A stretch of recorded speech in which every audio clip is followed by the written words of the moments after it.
kuota ini ya. Naik gimana? Nggak naik air kemari. Jadi tutup semua nggak bisa naik juga. Syederalun, petani kelapa sawit di Aceh Tamiang melirik potensi keuntungan dari program Peremajaan Sawit Rakyat atau PSR dengan membentuk penangkar pembibitan. Penangkaran bibit ini menjadi upaya memenuhi kebutuhan bibit kelapa sawit yang nantinya akan digunakan koperasi untuk replanting di lahan milik masyarakat Aceh Tamiang. Tahun ini Aceh Tamiang mendapat jatah pengerjaan PSR seluas 3.095 hektar, meningkat 2 kali lipat dari tahun sebelumnya yang hanya 1.639 hektar. Di sisi lain baru ada satu kelompok penangkaran bibit sawit di Aceh Tamiang yang berlokasi di Kampung Sunting, Kecamatan Bandar Pusaka.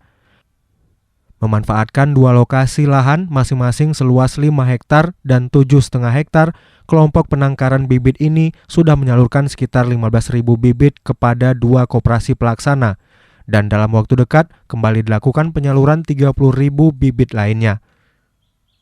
Dasar pendirian penangkaran ini diawali pemikiran sederhana, yaitu agar perputaran uang PSR dari Badan Pengelola Dana Perkebunan Kelapa Sawit tidak keluar dari Aceh. Belum lagi usaha ini turut menjadi lapangan kerja bagi warga setempat yang jumlahnya kini mencapai 25 orang. Dari Kuala Simpang, Rahmat Wiguna, Serambi On TV.